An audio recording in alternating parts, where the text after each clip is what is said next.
Customers with the AEC collection can use a combination of AutoCAD and Revit-based deliverables with docs to deliver accurate documentation for all project members to access.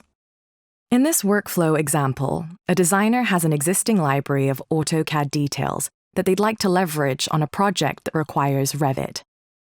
Rather than recreating this extensive library of details from scratch, the designer simply inserts them into the Revit project.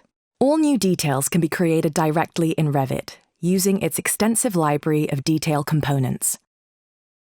During the creation process in Revit, accurate placement of the detail components is done with various snapping tools that provide real-time feedback on dimensions. Components such as insulation and wall section views can be placed with precision. And as the detail is finalized, annotation and notes can be added to ensure accurate construction. The new details can be placed on the same sheet that contains the AutoCAD details.